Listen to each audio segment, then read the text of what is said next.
Brian Bowersock here, the Auto Man. Today we're talking about how poor car maintenance could wreck your wallet.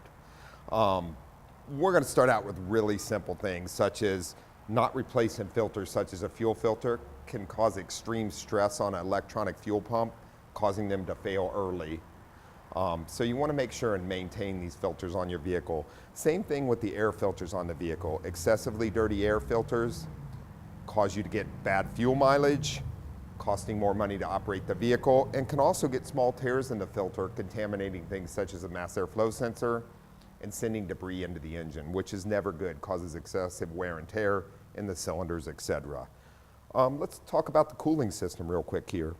Coolant actually has rust inhibitors built into it, along with lubricants to keep bearings from failing on water pumps, hose failures from internally where they come apart, etc., and leaks. So it's good to keep the cooling system in good working order and making sure that these expensive components last as long as possible without question.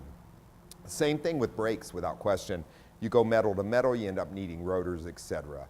I'm Brian Bowersock with the West Automotive Group. For more automotive news and helpful tips, join the Automan next Friday during News 8 at 7 a.m. and 7 p.m. on the CW. Plus, you can always listen to Auto Talk Radio every Saturday morning at 7 on the AM 760 KFMB Radio.